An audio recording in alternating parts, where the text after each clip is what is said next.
시작하겠습니다. 자, 오늘 영상 찍는 이유가 매우 중요하죠. 매우 중요하고 혹시라도 약간 각도가 틀어지거나 하면은 말 좀 해주세요. 오늘 제가 얼마나 중요하면 여러분들에게 수업을 하기 위해서 첫 PPT를 PPT를 보여드리기로 박수 한번 쳐볼까요?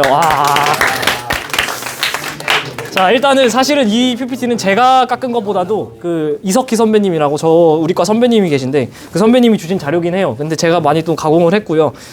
보시면 알겠지만 허블 법칙과 우주론, 우리가 배웠던 론이 또 뭐가 있죠? 론?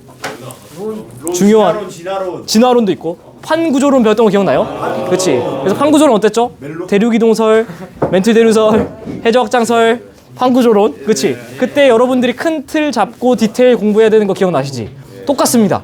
똑같은데 여기가 더 어려울 수밖에 없는 이유. 심플하게 첫 번째, 얘는 그런 식으로 디테일하게 외울 것들이 많지만 지질보다 덩어리가 더 큰 우주잖아요.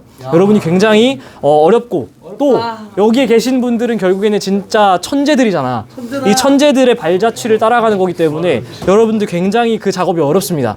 하지만 제가 이분들이 했던 생각을 최대한 여러분이 따라갈 수 있도록 오늘 여러분이 목적은 이거예요. 디테일에 집착하지 말고 큰 그림 그리는 겁니다. 그리고 심지어 큰 그림도 그리다가 도화지가 찢어져. 오늘 다 못해. 잘랐어 일부러. 근데도 5분이 좀 넘어간다고 제가 미리 양해를 구하는 거예요. 아시겠죠? 그래서 오늘은 큰 그림 그리고 영상 찍어드린 거 올려드리면은 꼭 보고 오시고. 아시겠죠? 그래서 이거를 사실은 이 어려운 내용을 누구와 함께 해야겠어요? 잘하는 사람이랑 같이 해야 될 거 아니야? 와. 아시아이 뭐야, 아시아이. 와, 뭐야. 화이팅 한번 해보자고, 화이팅. 예. 자, 어깨가 자. 어깨를 나가야 하는 거 자, 일단 처음은 지난 수업 배웠던 거 구석구석 지구과학 시간이니까 지구 시간. 우리 지난 시간에 뭐 배웠었냐면 시간에 그거 배웠죠. 그치. 이 허블의 은하분류 배웠었잖아요. 허블의 은하분류. 제가 딱 물어보려고 그랬는데. 여기서 제일 중요한 게 뭐예요? 얘네들이 은하의 진화 순서랑 관련이 있다 없다? 없다. 얘네들이 관측했던 얘네들은 주로 나이가 좀 어린 경향이 있고 얘네들은 좀 나이가 많은 경향이 있는데 그 말이 얘 어리니까 불규칙 은하가 막대나솔 은하 됐다가 타운나 된다? 이런 얘기 아니라는 거 절대 낚이시면 안 됩니다. 이런 어떤 디테일들 여러분 다 영상 올라가 있죠? 보시면 됩니다. 자, 그래서 첫 번째 이 허블 아저씨가 한 거는 사실은 허블의 은하 분류가 아니라 얘도 했지만은 얘보다 엄청나게 중요한 그 발견은 바로 허블 법칙이라는 거예요. 이 허블 법칙 덕분에 여러분이 한 번쯤 들어봤을 우주는 팽창한다 라는 거를 알게 됩니다. 자, 이 허블 아저씨가 망원경으로 뭘 보고 있습니다. 뭘 보고 있을까요? 별, 우주, 달, 그쵸? 행성. 근데 이분이 했던 게 뭐라 그랬죠? 허블의 은하 분류라 그랬죠. 그치? 이분은 지금 먼 은하를 보고 있는 겁니다. 은하를 보는. 여기서 여러분들이 너무 감이 없어서 제가 다시 말씀드리는데 은하라는 거는 뭐들의 집단이죠? 별들의 집단이지. 별들이 몇 개 정도 모여야 은하라고 할까? 찍어봐. 수십억. 좋아, 수십억. 2조 너무 많다. 100억 좀 더. 1000만 아니야, 더. 1000억보다 더. 수천억 개예요. 은하라는 거는 별들의 집단인데 1000개 아니야, 수천 개 아니야, 수천만 개 아니야, 수천억 개예요. 수천억 개들의 집단이 은하라고. 아시겠죠? 이 감을 잡고 가시는 건데 이 아저씨가 뭘 보는 거죠? 은하를 보고 있어요. 그 중에서도 외부 은하. 계속 말씀드리지만은 기본적으로 우리가 얘기를 하는 거는 우리 은하 말고 좀 외부 은하를 말을 하는 거예요. 우리 시스템 바깥에. 얘를 설명하기에 앞서서 이 관측을 하는 굉장히 유용한 도구를 우린 배웠습니다. 뭐죠? 망원경. 그 중에서도 망원경에서 들어오는 빛을 스펙트럼으로 쪼개는 빛을 쪼개. 분광 관측. 스펙트럼. 그치? 얘가 굉장히 중요해지는 건데 워낙 중요하니까 다시 한번 복습시켜드리면 어떤 천체가 걔가 내는 빛이 우리한테 다가오면 그 천체가 내는 빛의 파장이 압축되니까 짧아지죠. 무슨 파장? 청색으로 가지. 기준 파장보다 더 파장이 짧아지는 청색 편이가 일어나고 그러면은 걔를 시선 속도로 환산하면 마이너스고 걔만 그 무슨 뜻? 접근. 그게 내가 가는 걸 수도 있고 얘가 오는 걸 수도 있고 어쨌든 다시 어떤 천체가 우리로부터 멀어져. 그러면 얘가 내는 빛이 우리한테 들어올 때 그 파장이 더 길어지죠. 그치? 그러면 무슨 편이? 적색 편이. 그 기준 파장보다 더 긴 쪽으로 치우치게 되고 그럼 시선 속도 그치? 플러스. 그치? 그러면은 걔네는 우리로부터 후퇴. 얘네가 가는 걸 수도 있고 내가 뒤로 가는 걸 수도 있고 어쨌든. 그래서 여기서 되게 중요한 건 이걸 어떻게 구한다 그랬죠? 이 기준 파장 분해 변환 파장 얹어주고 광속 곱하면 끝. 그치? 이거라 그랬잖아. 이 식은 디테일이고요. 시험 문제 출제 엄청 많이 되는데 오늘 디테일에 집착하라 마라 하지 마시고 큰 그림. 이거는 제가 보시면 어떤 식이냐면 실제로 이거는 무슨 스펙트럼이죠? 스펙트럼 3가지 종류 중에 선 스펙트럼, 그 중에서도 흡수선 스펙트럼이지. 그래서 그거는 정지 상태에서 어떤 파장들이 흡수되는지는 과학자들이 다 알고 있다고. 근데 어떤 천체가 24,000km/h로 후퇴하고 있는데 파장대가 다 어떻게 돼 있어요 지금 다? 약간 우측으로, 즉 적색 쪽으로 치우쳐져 있지. 얘는 뭐 하고 있는 거죠? 우리로부터 후퇴하고 있고 그 속도는 이 정도다. 얘보다도 더 빠른 속도를 관측하면 어떻게 될까요? 더 많이 편의가 일어나 있는 거 보이지? 얘를 직접 계산하는 문제들이 지원해서 엄청 많이 나오는데 걔는 디테일 신경 쓰지 말라고. 나중에 할 거라고. 근데 이건 지금 갖고 가자고. 어떻게 구한다고요? 이 후퇴 속도는 기본적으로 기준 파장, 그게 예를 들면 450이었어. 근데 얘가 변한 게 500이야. 그러면은 분자에는 뭘 올려줘야 돼요? 500 빼기 450 한 50 올려줘. 얘가 뭐가 되는 거죠? Z라고 얘기를 하는 적색 편의량이고 얘를 모르면 여러분이 뒤쪽 우주로는 개박살. 아시겠죠? 여기에다가 심플하게 뭘 곱해주면 광속을 곱해주면 얘가 얼마나 빠른 속도로 도망가는지 알 수 있다. 오케이. 그래서 이 허블 아저씨가 실제로 그냥 관측하면 되잖아요. 어떻게? 그렸으니 그려. X축, Y축 단위 보셔야지. X축 뭐예요? 거리, Y축 얼마나 빠른 속도. 한마디로 거리, 속도 그래프지. 근데 여기에 지금 점들이 막 찍혀있는 게 실제 관측값이고 걔네들의 평균값이 파란색으로 도시가 되는 거죠. 오케이? 그치? 뭔 얘기냐면 이 정도 거리에 있는 친구는 여기 저 정도 후퇴 속도, 이 정도 거리에 있는 속도는 이 정도 후퇴 속도, 이 정도 거리, 이 정도. 근데 지금 거리가 단위가 뭐예요? 10억 광년이죠. 아, 광년이 뭡니까? 빛이 1년 동안 가는 거리. 그럼 빛은 1초에 얼마나 갑니까? 초속 30만 킬로미터. 그게 얼마나 되는 거냐면은 빛이 지구를 7바퀴 반을 돌아요. 1초에. 하면 7바퀴 반을 돈다고. 오케이? 근데 10억 광년, 10억 년 동안 그 빛이 간 거리가 단위야. 우주라고. 사이즈가 지구보다 훨씬 크다고. 이 그래프 아까 잘 설명해 주셨는데 어떻다고요? 일단 기본적으로 우리로부터 거의 모든 은하가 어떻게 된다? 멀어지고 있어. 다 보는 것마다 거의 다 적색편이야. 근데 심지어는 멀리 있는 애는 어떻다? 더 빨리 멀어지는 거야. 이상하지 않아요? 이런 관측 결과를 봤을 때 어떻게 얘를 해석해야 되느냐? 이건 과학자들이 이제 고민하는 건데 어떻게 되냐면 일단은 발견한 건 심플합니다. 오씨, 거리가 멀면 속도가 빠른다. 그럼 얘를 심플하게 수식으로 바꿀 수 있는 거 아니에요? 허블 법칙, 별거 아니지만은 이게 실제로 허블이 썼던 논문에 있는 그래프입니다. 근데 X축 디스턴스, Y축 벨로시티, 거리, 속도 일자죠? 쫙, 그지? 멀면 속도가 빠르다인데 X축, Y축 단위가 뭐예요? 킬로미터. 어머! 이렇게 위대한 사람도 실수를 합니다. 이거 단위 오타 낸 거예요. 근데 논문이 너무 유명해져서 나올 때마다 공개 처형. 어쨌든 실수할 수 있다. 중요한 포인트는 허블 법칙 어렵지 않습니다. 결국에는 거리가 멀면 도망치는 속도가 빠르다라는 걸 그냥 찾아낸 거잖아. 그리고 비례관계라는 걸 방정식으로 만들려면 상수 하나 껴주면 되잖아요. 그치? 이게 허블 상수잖아. 근데 이 허블 상수를 이해 못하면 여기에 대한 디테일은 제가 나중에 한 번에 정리해 줄 건데 우주를 이해하는지 못하는 건 똑같습니다. 왜 그러냐? 제가 미리 약간 스포일러를 하면 이 H, 허블 상수의 역수는 우주의 나이가 되고요. 거기에 빛의 속도를 곱하면 우주의 사이즈가 나와요. 이거는 나중에 설명해 드릴게. 그래서 사실 잘 봐. 우리가 결국에 H라는 게 어떻게 정해지냐면 얼마나 멀리 떨어져 있는 애가 얼마나 빠른 속도로 멀어지는지 이 두 개를 알면은 H는 그냥 나오는 거죠. 한마디로 H는 허블 상수는 옛날부터 지금까지 계속 변해왔습니다. 왜 그러냐?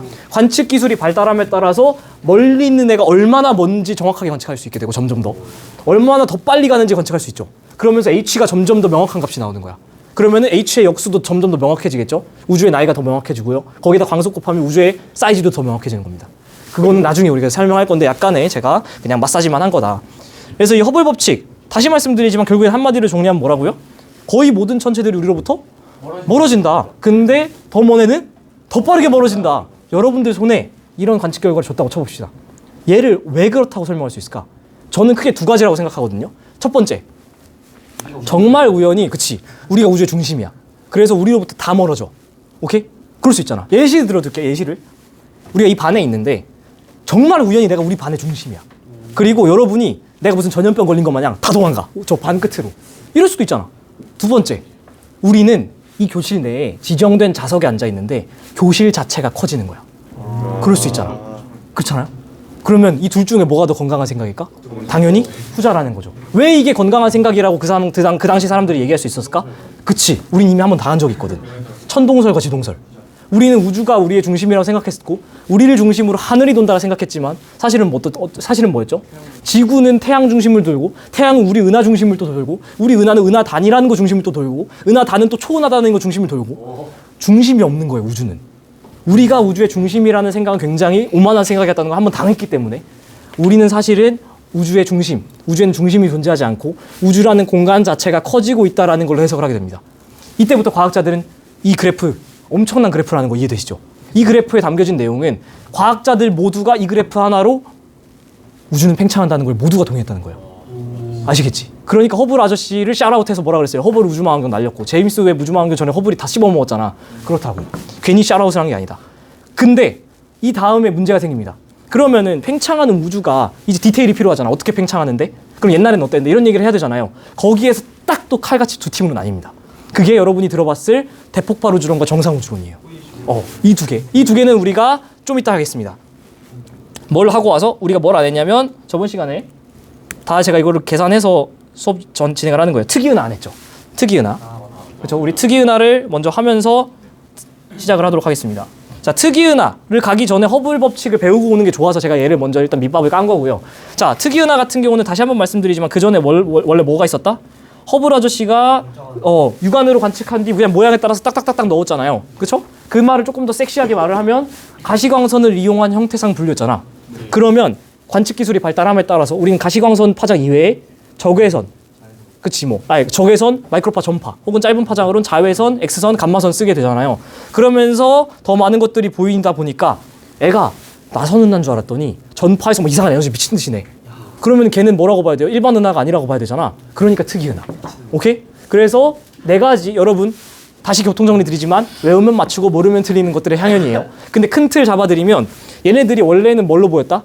가시광선 영역에서 뭔가로 보였잖아요. 얘가 원래 가시광선에서 뭘로 보였는지 이거 하나 잡아주시고, 두 번째로 얘네들이 결국에는 궁극적으로 특이하게 미친 듯한 에너지를 내는 애들이거든요. 왜 그럴까? 중심에 커다란 블랙홀이 있지 않을까라는 추측을 한다라는 거. 이 정도 큰 틀 잡고 가볼게요. 자, 첫 번째가 퀘이사인데요. 퀘이사 어감이 되게 신기하죠. 어감이 뭐냐면은 코사이 스텔라 오브젝트라고 하는 건데, 코사이가 영어로 무슨 뜻이냐면 뭐뭐에 준한다, 뭐뭐에 비슷하다, 유사하다 이런 뜻이에요. 그래서 스텔라는 뭐냐면은 별이죠. 그래서 얘를 해석할 때는 뭐라고 해석을 하냐면 준성이라고 해요. 준성. 여러분이 너무 더워서 조는 것 같아서 좀 끌게요. 준성, 별에 준하는 어떤 천체라는 거예요. 코사이 스텔라 오브젝트, 준한다, 성, 별에 어떤 천체가. 무슨 뜻이냐면 원래 가시광선에서 봤을 때 뭘로 보였다는 거예요? 별로 보였다는 거야. 이 이름에 담겨 있어요, 사실. 보세요. 어때요? 별로 보이잖아요? 근데 얘의 카테고리가 뭐라고? 특이은하라고. 은하는 별이 몇 개? 수천억 개 모여 있는 거래. 오이씨. 야, 수천억 개 모여 있는 게 하나의 별로 보이는 이유는 뭘까? 엄청 멀리 있으면 되는 거 아니에요? 진짜 엄청 멀리 있어요. 엄청 멀다는 거는 얘를 어떻게 할 수 있을까? 엄청 멀다는 사실을. V는 HR. 그치? 속도가 스펙트럼 관측, 분광 관측을 딱 때렸는데 적색 편이가 미친 듯이 커. 어느 정도인지 말씀드릴까요? 한마디로 정리하면 퀘이사라는 천체는 우리가 볼 수 있는 천체 중에 제일 먼 천체라고 보셔도 돼요. 적색 편이가 최대치는 거의 빛의 속도일 거잖아요. 얘는 관측한 결과 중에 0.8c, 빛의 속도의 80%에 해당하는 속도로 후퇴하는 애도 있어요. 그게 어떻게 그게 가능하느냐? 우리 우주 초기에 팽창했다라는 거는 처음에는 한 점에 있었다는 거잖아요. 그러면은 팽창한 지 얼마 안 됐을 때 애가 생기고 우리로부터 쫙 밀려난 거지. 그래서 이 친구는 굉장히 나이도 많고 우리로부터 굉장히 멀리 있고, 그러니까 수천억 개의 별의 집단이지만 하나의 별로 보이고. 오케이? 그래서 퀘이사, 코사이 스텔라 오브젝트는 굉장히 과학적으로 중요한 가치가 있고요. 이 친구는 다시 말씀드리지만 수많은 별들로 이루어진 은하지만 너무 멀리 있어서 하나의 별처럼 보이고, 엄청 먼데도 보인다는 뜻은 이 친구의 광도는 기이할 정도로 높습니다. 기이할 정도로 높고 걔네들이 흩뿌려져 있지 않고 중심에 딱 하나로 거의 밀집된 형태로, 그래야 하나의 빛으로 보일 수 있잖아요. 그리고 아까 말씀드린 것처럼 우주 초기에 생성된 천체고 실제 관측하면 최근에 생성된 퀘이사가 보이지 않습니다. 이건 그냥 특이한 케이스죠. 자, 잘 보세요. 별표 곱하기 무한계. 필기노트에 유일하게 하나 있습니다. 별표 곱하기 무한계. 선생님, 저 미적분 공부했는데 무한계 곱하기 안 되는데요. 저도 서울대 나왔어요. 그 정도는 다 알아. 그만큼 중요하다는 뜻이에요. 비유적 표현. 자, 우리가 계속 제가 강조를 해드렸어요. 본다라는 거는 무슨 뜻이죠? 이 천체가 빛을 내고 걔가 그 공간을 빛의 속도로 달려와서 드디어 우리 눈에 들어온다라는 게 본다라는 거죠. 이해되지? 우리가 어떤 X살짜리 천체를 본다라는 건 그 빛이 빛의 속도로 그 X년 동안, 얘가 출발한 뒤로 X년 동안 달려와서 우리 눈에 도달했다는 거죠. 그럼 내가 그 시간을 알면 결국에는 그 시간의 빛의 속도, 광속, c, 초속 30만 km/s 일정 곱해주면 거리가 나오죠. 한마디로 이제부터 우주에서는 거리와 시간이 동일한 개념이 됩니다. 왜? 빛이 동일하게 이동하기 때문에. 그치? 이해돼요? 원래 거리는 시간 곱하기 속력인데 속력이 일정하다고. 광속이 일정하다고. 그러니까 시간과 거리가 동일한 개념이 되기 시작합니다. 그래서 50억 살 퀘이사라는 거는 최소 이 친구는 50년 전에 방출된 빛이 우리 눈에 도달하기 시작하는 거예요. 이거 여러분이 좀 더 직관적으로 이해가 잘 안 되지? 이해 안 되는 게 정상인데 제가 이해시켜 드릴게. 지금 우리가 태양을 보고 있잖아요. 저 태양과 우리는 1억 5천만 킬로미터 떨어져 있어요. 그럼 태양에서 빛이 딱 나왔을 때 걔는 1억 5천만 킬로미터 달려와야 되잖아. 초속 30만 킬로미터 퍼 세크로. 그러면 약간의 시간 딜레이가 있겠죠. 실제로 우리가 보는 태양은 우리가 8분 전에 태양을 보고 있는 거예요. 달려오고 있는 태양. 극단적으로 말씀드려서 타노스가 가서 태양을 반으로 가르잖아요. 우리는 그 사실을 8분 뒤에 알 수 있어요. 이해되세요? 그게 8분 뒤에 보인다고. 근데 여러분이 이게 이해가 안 되는 이유가 뭐냐면 봐봐요. 껐다, 켰다, 껐다, 켰다, 껐다, 켰다. 우리는 거리가 너무 가까우니까 가까이서 스위치를 온오프하면 바로바로 껐다 켰다가 되잖아요. 그러니까 이게 인지가 안 되는 거야. 근데 우리 입으로부터 태양까지 거리만 돼도 껐다 켰다가 바로바로 딜레이가 생긴다는 거죠. 바로바로 안 되고. 이해되시죠? 그러면은 태양이 우리랑 가장 가까운 천체인데 걔보다도 훨씬 먼 외부 은하들은 딜레이가 훨씬 길겠죠.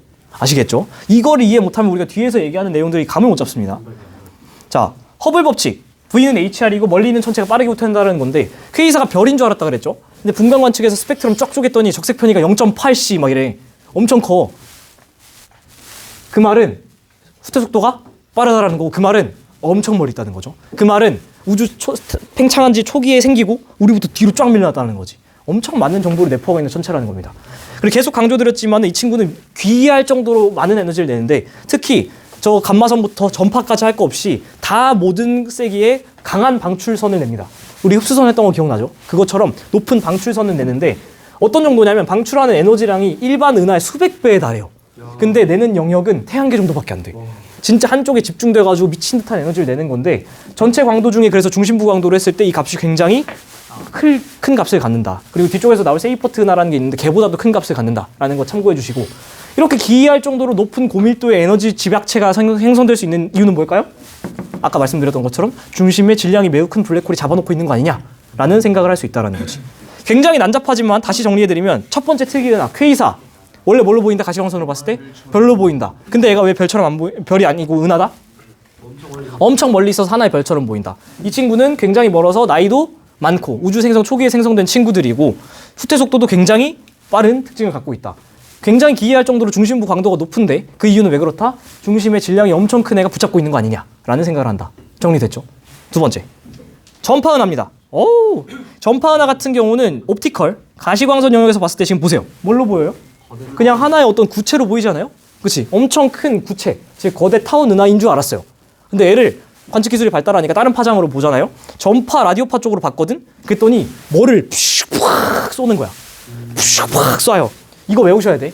푹 바로 쏘고 있는 여기가 제트야. 제트처럼 푹 쏜다는 거고 우주공간을 푹 내뿜는 게 로브예요. 이거 순서 바꿔서 출제도 많이 하니까 외우시고 이 제트의 정체도 항상 출제됩니다. 제트는 바로 정체가 뭐냐면 이온화된 기체로 이루어진 굉장히 높은 에너지의 빗줄기예요. 그러니까 얘를 딱 찝고서 여기에 물질의 분출이 있다. 그럼 맞아요, 틀려요? 맞아요. 이온화된 기체가 나오고 있으니까. 그럼 여기 고온이니까 뭐 별이 있겠네요? 맞아요, 틀려요? 그건 아니라고. 뭐 별이 생성되다 이런 얘기는 틀린 말이에요. 아시겠지? 그래서 다른 파장대를 봤어요. 와, 이거 라디오파 전파 쪽으로 봐니까 신기하잖아. X선 쪽으로 봤더니 X선에서도 마찬가지로 강한 X선을 미친 듯이 내고 있습니다. 그 말은 왜 그럴까? 중심의 질량이 매우 큰 블랙홀이 있지 않겠냐? 라는 추정을 한다라는 거죠. 우리가 이 정도 생각을 할 수 있습니다. Z랑 로브가 이렇게 푹 나온다라는 건 최소한 얘의 수직한 평면으로 애가 회전하고 있다는 거 알 수 있지 않을까요? 그치? 요 시계일지 반시계일지 모르겠지만 그래서 Z랑 로브는 주로 회전 원반에 수직하게 분출된다라는 것도 출제가 많이 됩니다. 그래서 우리가 실제로 보는 사진은 컴포짓, 무슨 뜻이죠? 합성했다는 뜻이죠. 모든 파장대를 합성하면 이렇게 보입니다. 여러분이 보시는 천체의 사진들이 나는 저렇게 안 보이는데? 라고 생각하는 이유는 뭐냐면 우리가 보는 파장대는 이건데 그렇지 않은 파장대도 합쳐서 합성해 놓은 거기 때문에요. 그래서 저런 모양들이 보이는 거예요. 아시겠죠? 그래서 우리가 약간의 디테일 하나만 전달을 해드리면 지금 Z, 로브가 보이는데 사실은 시선 방향은 우리는 여기서 이렇게 보는 거죠. 근데 우리가 여기서 이렇게 볼 수도 있잖아. 그러면 어떻게 보일까? 그치? 이렇게. 여러분 얼굴에다 팍 안개 뿌리는 것처럼 보일 거 아니야. 그래서 이런 식으로 로브만 볼 수도 있다. 각도에 따라서. 괜찮죠? 좋아. 그래서 정리해드리면은 전파 하나는 원래 뭘로 보인다? 거대 타운 은하로 보였다. 거대 타운 은하를 보였는데 애가 전파로 봤더니 뭐가 나온다? 푸식 Z, 부악 로브. 오케이? Z의 정체는 뭐다? 굉장히 이온화된 고온의 기체다. 그리고 뭐도 나온다? 가한 X선 나오는데 걔네들은 왜 그럴까? 중심에 질량 큰 블랙홀이 있지 않겠냐? 됐지? 세 번째, 세이퍼트 은하입니다. 세이퍼트 은하 같은 경우는 딱 보면 뭘로 보여요 지금 여러분? 그치? 엄청 큰 거대 나선 은하처럼 보입니다. 나선 은하로. 근데 이 친구의 특징은 뭐냐면 우리 흡수선 했던 거 기억나죠? 흡수선의 세기, 흡수선의 폭, 흡수선의 개수. 이거는 우리가 흡수하는 거니까 그렇지만은 은하들은 방출하겠죠, 에너지를. 그래서 여기서 나오는 건 방출선의 폭, 방출선의 세기, 방출선의 개수인데요. 이 친구를 스펙트럼 분석, 분광 관측을 하면 어떻게 되냐면 기이할 정도로 방출선의 폭이 넓고 세기가 높습니다. 폭이 엄청 벌어져 있고 세기가 높아요. 이게 왜 그럴까? 중심에 질량이 매우 큰 블랙홀이 있지 않겠냐. 이제 일종의 약간 직무유기한 느낌이 살짝 들죠. 네. 근데 이게 잘 보시면은 폭이 이게 어떤 식으로 출제가 되냐면 일반 은하의 스펙트럼과 이 세이퍼트 은하의 스펙트럼을 이렇게 같이 주는데 세이퍼트 은하는 같은 파장대를 봐도 많이 벌어져 있고 많이 올라와 있어요. 저는 이거 학생 때 어떻게 기억을 했냐면 에라이 방출선을 세게 퍼뜨린다. 세게 퍼뜨린다. 이렇게 기억해 주시면 세이퍼트 은하도 세이퍼트 세게 퍼뜨린다라고 기억을 해 주시면 되겠어요. 그래서 이 친구도 보시면은 중심부가 압도적으로 밝아요. 하지만 그 전체 강도분의 중심부 강도 크긴 크지만 그게 K사보다는 작다. 아시겠죠? K사가 훨씬 더 극단적인 천체죠. 한 줄을 요약하면은 뭘로 보인다? 가시영역에서 나선 은하처럼 보인다. 근데 뭐 어떤 특징이 있다? 방출선 폭이 크다. 세게 퍼뜨린다고. 세게 폭이 넓고 세기도 크다. 마지막 충돌 은하. 와 예쁘죠? 일부러 제가 크게 넣어놨는데 뭐 이름은 당연히 몰라도 되고요. 여기서 여러분들이 착각하는 게 있어요. 5개념.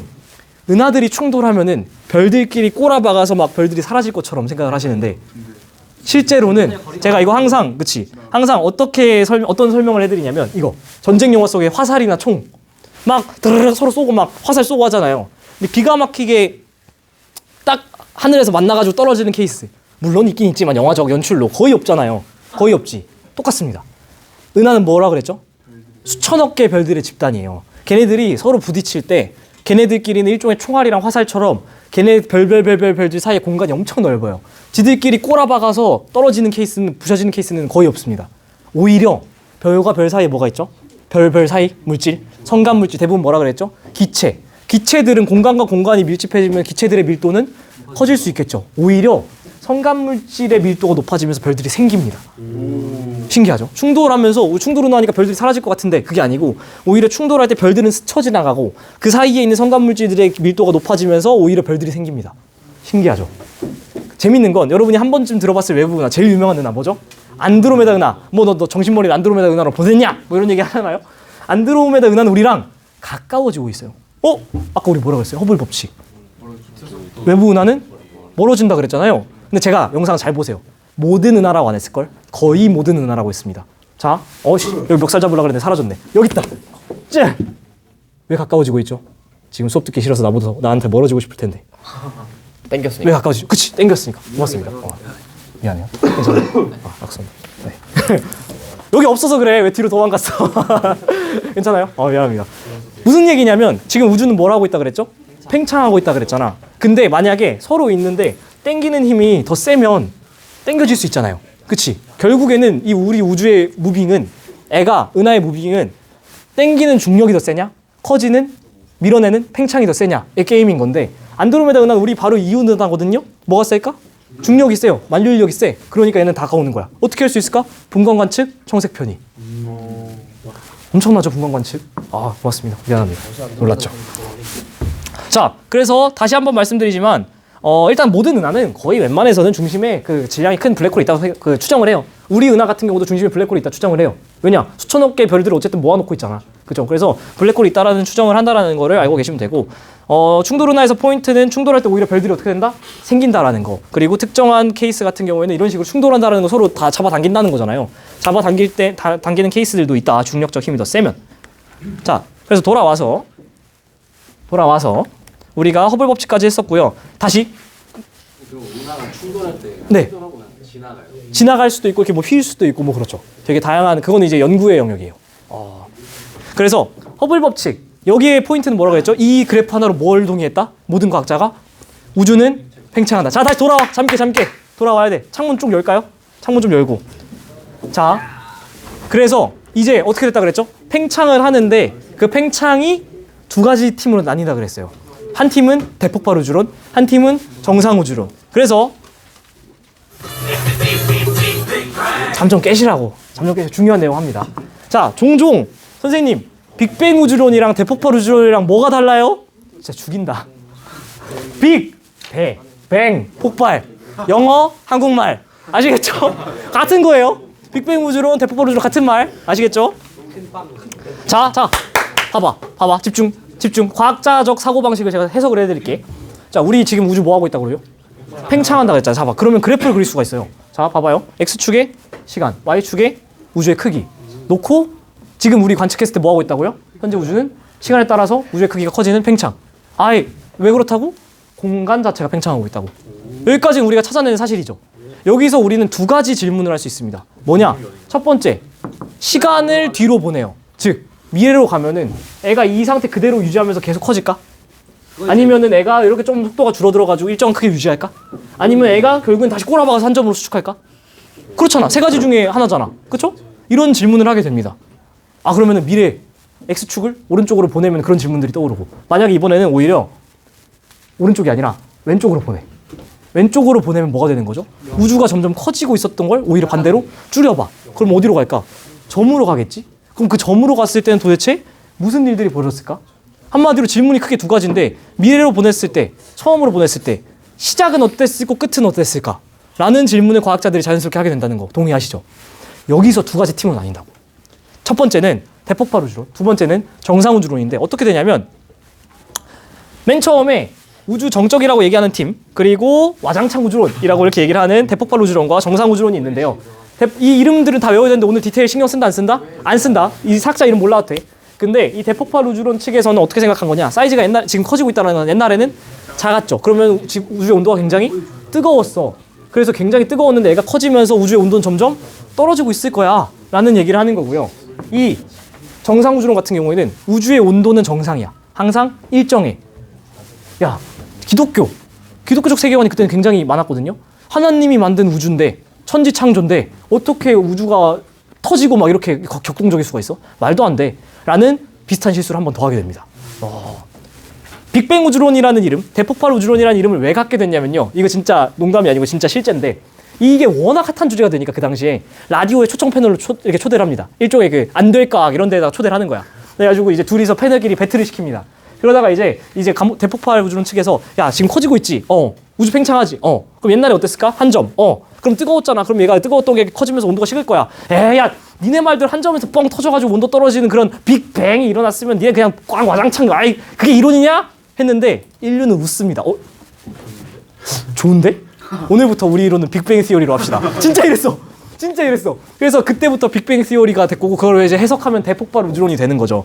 여기 디테일은 이 정도는 아셔야 됩니다. 너무 중요하고 출제 많이 되는 건데, 가모, 호일 나중에 외우시고, 대폭발 우주론 일단 기본적으로 둘 다 우주는 뭐 한다? 팽창한다는 동의했어. 오케이? 근데 보세요. 팽창을 하고 있는데 뭐가 지금 일정하죠?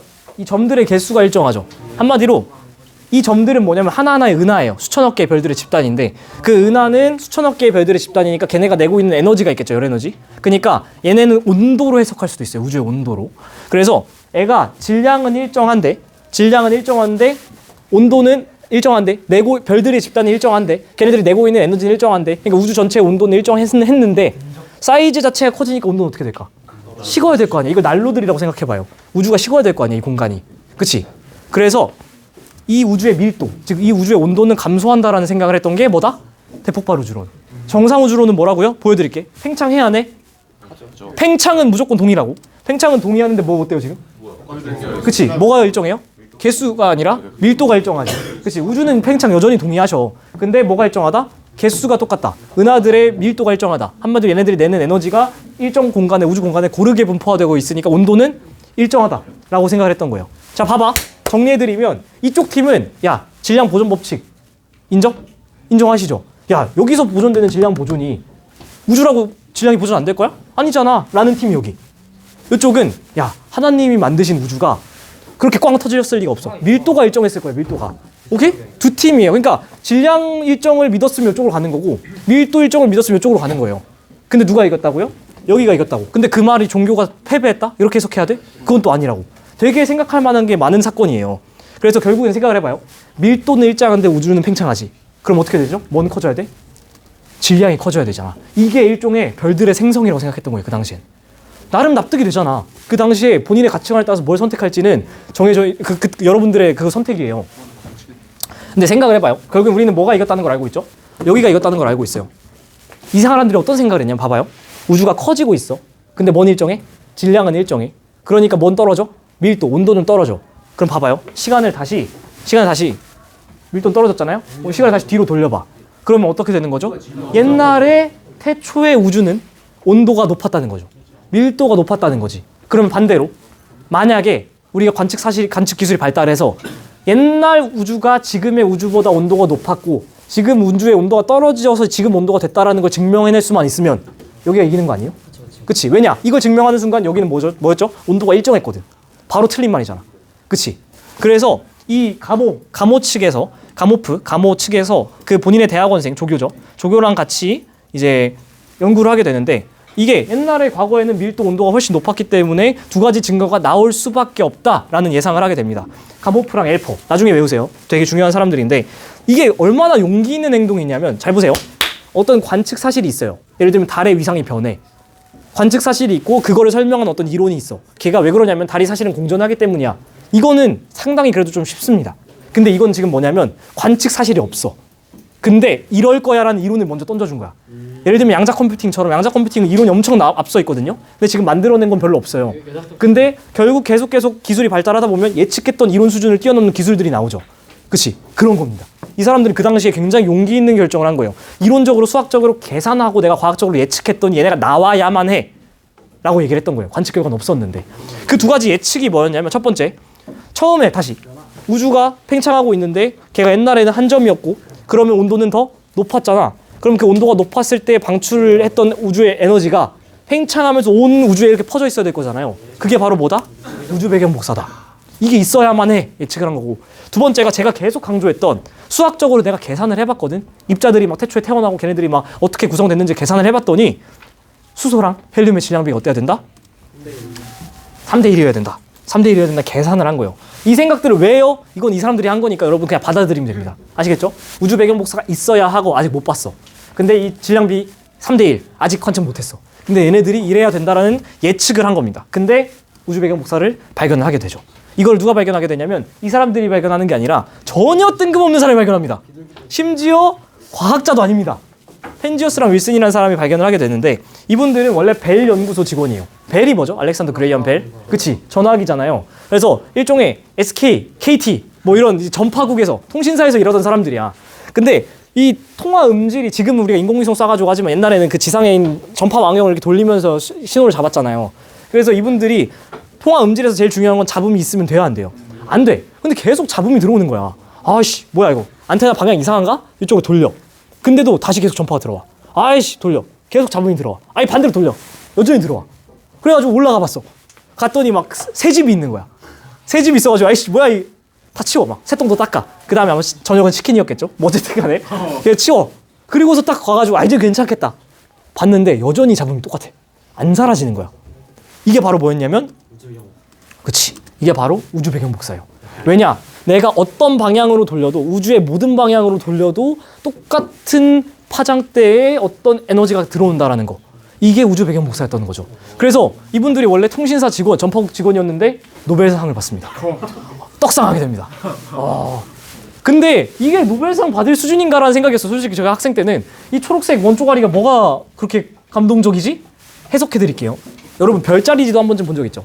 별자리지 이렇게 동그랗게 돼가지고 거기에 우리가 볼 수 있는 모든 별을 그려놓잖아요. 그게 왜 그러냐면은 우리는 3차원 공간에 있는 별을 이렇게 보지만은 얘를 2차원에 투시하려면은 밤하늘을 원으로 그려가지고 거기에 있는 것들을 막 그려놓는 거잖아. 이 원 안에 있는 모든 우주가 담긴 거예요. 이 원 안은 모든 우주고 예를 들면 이쪽 우주랑 이쪽 우주는 반대쪽 우주 뭐 이런 거야. 데이터 처리를 할 때 이 원 안에다가 다 때려 넣었는데 어때요 지금 색깔이? 거의 단색으로 그냥 일정하죠. 이 우주의 모든 방향을 관측했는데 놀라울 정도로 균일하다는 거. 이래서 노벨상을 받는 거야. 그리고 관측 기술은 어떻다? 계속 발달을 하죠. 그래서 이 선명도가 점점 높아집니다. 이렇게 점점 높아집니다. 지금은 더 관측을 잘 되겠죠. 그래서 파란색은 당연히 좀 온도가 낮은, 밀도로 얘기하면 밀도가 좀 높은, 빨간색은 당연히 온도가 좀 높은, 밀도로 얘기하면 온도가 좀 낮은 우주의 지역이에요. 아시겠죠? 여기 한번 찍어볼게요. 파란색 지점, 온도가 낮은 쪽은 온도가 대충 어느 정도 되게요? 외우셔야 되는데 2.725 켈빈 정도 돼요. 뭔 얘기냐면 0켈빈이 마이너스 273도거든요. 절대 영도. 얘는 마이너스 2.7도면 거의 마이너스 260도예요. 엄청 차가워. 겁나 밀도 크다고 우주는. 그러면은 밀도가 높은 지역 한번 찍어볼까? 여기는 온도가 얼마 정도 될 것 같아요? 2.725. 찍어봐요. 3? 2.75입니다. 똑같아요. 사실 완벽하게 똑같지 않고 10만 분의 1 정도 달라요. 다르긴 다른데 거의 똑같다는 거. 이게 되게 중요한 말이에요. 일단 기본적으로 우주는 어떻다? 균질하다. 균질한 우주인데 제가 이거 항상 설명할 때 뭐라고 설명드리냐면 균질함 속 비균질함이 있어요. 균질함 속 비균질함이 있기 때문에 우리가 별의 탄생이 있을 때 뭐라 그랬죠? 성간물질이 고르게 있다 그랬어요? 아니 약간 밀도 차이가 있다 그랬지. 그래서 어딘가 뭉치기 시작하고 그게 별의 탄생이 될 수 있었잖아요. 만약에 이 10만 분의 1의 온도 차이가 없었잖아요. 그러면 우주에서 어떤 물질도 뭉칠 수 없었어. 별이 생길 수가 없었어. 우리가 태어날 수 없었다고. 이 10만 분의 1의 미세한 온도 차이가 있었기 때문에 밀도 차이가 유발됐고 뭉칠 수가 있었던 거예요. 그치? 그래서 이거는 엄청나게 중요해요. 다시 말씀드리지만 균질함 속에 비균질함이 우리를 이끈 겁니다. 아시겠죠? 그래서 이게 얼마나 중요한 내용이냐면 여기 어딘지 아세요? 한 번쯤 가보셨을 텐데 제가 직접 찍은 사진인데 그쵸? 국립과천과학관이에요. 거기에 이제 아는 만큼 보이지? 뭐죠 이거? 우주배경 복사. 이게 딱 보이더라고. 제가 봉사활동하러 갔는데 딱 보여가지고 깜짝 놀랐습니다. 굉장히 그 과학의 메카, 과학의 중심이라고 하는 곳에서 얘를 적어놓을 정도로 노벨상을 줄 정도로 훌륭한 그런 관측 자료다. 여기서 약간 디테일들이 필요한데 우주의 나이는 몇 억 살이죠? 137억 살이에요. 에이 태양 나이지 그거는. 137억 년 전에 뭐가 일어났다? 빅뱅 대폭발이 일어났다. 137억 년 8억 년 이거 외우셔야 돼요. 근데 그 다음에 이때 당시 온도가 어땠을까? 우주 온도가 굉장히 높았겠죠. 근데 질량은 일정한데 공간은 커지니까 온도는 점점 떨어져서 현재 몇 도? 2.725 정도 켈빈으로 관측이 되고 있는 거. 근데 이때 당시 온도가 굉장히 높았다가 약 3분 정도 지나갔을 때 3분 정도 지나갔을 때 온도가 식습니다. 제가 이거를 참 이 썰을 또 풀어드려야 되는데 제가 고등학교 때 물리쌤이 그 최초의 3분이라는 스티븐 와인버그의 책을 추천해줬어요. 근데 그게 개 어려워요. 지금 읽어도 난 이해할 자신이 없어. 당시에도 당연히 이해를 못했어. 근데 저는 독서 기록도 넘어갔단 말이에요. 이제 쇼오프 뽐내고 싶으니까 써놨어. 근데 면접에서 그걸 물어본 거야. 그래서 제가 뭐라 그랬냐면 다 계산된 거예요 사실은. 뭐라 그랬냐면 사실 그 책을 읽고 저는 물리학적으로 하나도 이해하지 못했습니다. 하지만 제가 그 책을 읽고 제 부족한 물리학 지식에 약간 그 반성을 하게 돼서 그 생활기록부 내신 성적 보시면 알 텐데 그 물리학 성적이 상승했을 겁니다. 이런 식으로 이제 얘기를 했어요. 물어보면 이렇게 대답해야지 하고 넣어놨던 거야. 근데 그게 딱 나왔던 거죠. 그래서 이 최초의 3분 이 책이 계속 항상 생각이 납니다. 여기 볼 때마다. 이 3분 전에는 어땠냐면은 태어나 뻥 터지고 3분까지는 사실 디테일은 모르겠지만은 확실하게 유추할 수 있는 건 온도가 높았잖아요. 뭐 양성자, 중성자, 전자 걔네들이 지 마음대로 막 뜨거우니까 막 뜨거워 붙지 마 이러면서 막 날아다녔을 거야. 그치? 근데 3분 경과에서 온도가 좀 떨어져서 식으면 놀랍게도 15 켈빈 식은 겁니다. 식은 거야. 식으면 뭐가 되냐면 드디어 우주공간 날아다니는 양성자랑 중성자가 붙어져요. 양성자는 결국 뭐죠? 그치? 아니지. 수소 원자 얘기지. 걔네가 중성자를 꼬라박아서 만들 수 있는 제일 그 다음 원소는 헬륨이지. 그러니까 이때 드디어 수소 원자핵과 헬륨 원자핵, 헬륨 핵이 생기는 거예요. 오케이? 그 다음에 다시 또 시간이 좀 많이 지나요.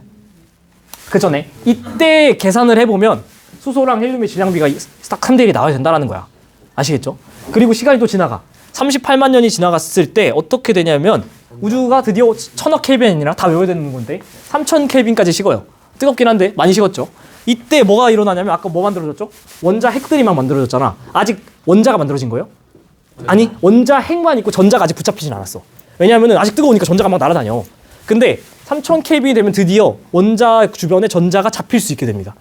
이게 얼마나 중요한 말이냐면 원자핵 주변에 전자가 잡힌다라는 건 최초의 원자가 생성됐다는 뜻이에요. 최초의 원자가 생성됐다는 거에서 한 단계 더 나가면 원자 주변에 전자가 잡히면 원자랑 전자 사이의 공간이 넓어요, 좁아요? 거의 빈 공간과 다름없잖아요. 그 공간 사이로 잡히지 않는 광자들이 다닐 수가 있어요. 이게 기독교적 표현으로 말하면 태초에 빛이 있으라. 빛이 있으랍니다. 그치? 왜냐면 그전에는 이게 전공적인 얘기로 말하면 불투명한 우주라고 그래요. 지들끼리 다 떡져 있어가지고 광자가 다닐 수가 없어. 근데 3000 켈빈을 떨어지면 원자핵과 전자가 잡히면서 공간 사이로 광자들이 다니기 시작하면서 3000 켈빈이었던 그 온도를 기록하고 있던 빛이 드디어 방출되기 시작해요. 그게 바로 뭐다? 우주 배경 복사다. 그리고 이 3000 켈빈이었던 친구가 시간이 지나서 쭉 와가지고 지금 몇 도로 관측되고 있는 거죠? 2.725 켈빈으로 관측되고 있다. 하지만 모든 우주의 온도가 똑같다? 아니다. 10만 분의 1 정도 미세한 온도 차이가 있어서 우리가 만들어질 수 있었다. 와, 대폭발 우주론, 빅뱅 우주론 공부하니까 굉장히 그럴싸하고 엄청나죠. 근데 이게 과연 대폭발 우주론의 완벽한 정립이라 볼 수 있을까? 사실 이 다음에 이거에 오류들이 등장하는데 얘는 다음 시간에 할 거예요. 근데 제가 지금 오늘 시간을 좀 더 먹겠다고 한 이유가 다음 시간 들어가기 위한 배경 지식이 필요해. 걔만 딱 쌓고 깔끔하게 끝낼게. 좀만 더 힘내봐요. 대폭발 우주론이 사실은 두 가지의 문제점이 있습니다. 기존의 대폭발 우주론, 빅뱅 우주론이 설명하지 못하는 두 가지가 있는데 얘는 사실 다음 시간부터 할 거예요. 근데 얘를 이해하기에 앞서서 여러분이 통합과학 때 배웠던 프리드먼의 우주모형 기억나나요? 프리드먼의 우주모형이 필요합니다. 얘가 이렇게 생긴 이분은 제가 아까 말씀드린 대폭발 우주론과 정상대전 이거 이전 사람인데 야 봐봐 우리가 아까 얘기했던 거예요. 뭐냐면은 우주는 기본적으로 뭐 한다? 팽창한다. 근데 뭐도 하죠? 아까 그때 땡겼잖아요. 이렇게 땡기는 중력도 있잖아. 결국에는 우주의 미래는 은하의 어떤 움직임도 우주의 미래는 계속해서 우주가 팽창하려는 힘 vs 이 우주 전체적으로 있는 그 밀도에 의해 유발되는 중력의 힘. 걔네들의 힘싸움 아니에요? 괜찮지? 이거 여러분들 이 정도는 할 수 있잖아. 예를 들어서 지금까지 보고 온 건 뭐냐면 태초에 뭐였느냐 시작에 대한 대답이었고 이제부터는 미래에 대한 대답인 거예요. 자, 봐봐. 미래에 어떻게 되냐면은 만약에 팽창하는 힘보다 우주 물질의 중력이 작으면 어떻게 될까? 땡기는 힘이 좀 더 작으니까 우주는 그냥 슉 커지겠지. 그렇지?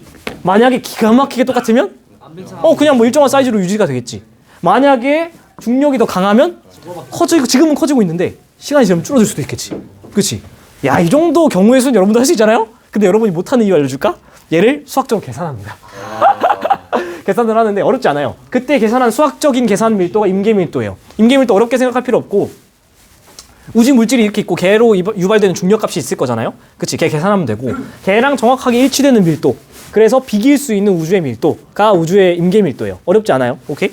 그럼 만약에 우주 물질의 중력이 팽창하는 힘보다 작으려면 우주의 밀도가 그 계산한 밀도보다 작아주면 중력의 힘이 더 작겠지. 그럼 뭐 얘가 더 중력의 힘이 작으니까 어떻게 될까요? 우주는 결국엔 미래에 팽창하겠지.